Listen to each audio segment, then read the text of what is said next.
Blocage de l'aide humanitaire, cessez-le-feu à l'arrêt, qu'est-ce qui se passe à Gaza? Samedi, c'était la fin de la première phase du cessez-le-feu qui a commencé le 19 janvier dernier, avec la libération d'otages israéliens contre des prisonniers palestiniens. Normalement, la deuxième phase du cessez-le-feu devait démarrer dimanche et comprenait la libération des derniers otages du Hamas à Gaza en échange de plusieurs centaines de prisonniers palestiniens. Cette deuxième phase comprenait aussi le retrait des troupes israéliennes de la Palestine, mais Israël et le Hamas n'ont pas réussi à se mettre d'accord sur les derniers détails de l'accord. Puis il y a eu une proposition de cet homme, Steve Witkoff, envoyé spécial de l'Amérique dans la région. Il a proposé d'étendre la première phase jusqu'à la mi-avril, mais le Hamas a refusé, car il trouve cet accord trop avantageux pour Israël. Selon Israël, la proposition américaine prévoyait la libération sur cette période de tous les otages encore à Gaza en 2 fois. Israël exige que le territoire palestinien soit complètement démilitarisé et le Hamas éliminé, alors que le mouvement au pouvoir à Gaza depuis 2007 souhaite y rester. Le Hamas rejette donc cette proposition américaine et demande à Israël de respecter ses engagements de la trêve initiale. En réponse, ce dimanche 2 mars, le gouvernement israélien a décidé de bloquer l'entrée de l'aide humanitaire dans la bande de Gaza. Alors qu'Israël a accepté les grandes lignes de l'accord de Witkoff, le Hamas y est jusqu'à présent opposé.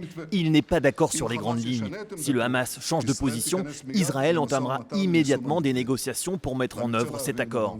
De son côté, l'Union européenne critique le Hamas pour son refus de prolonger le cessez-le-feu et critique Israël pour le blocage de l'aide humanitaire.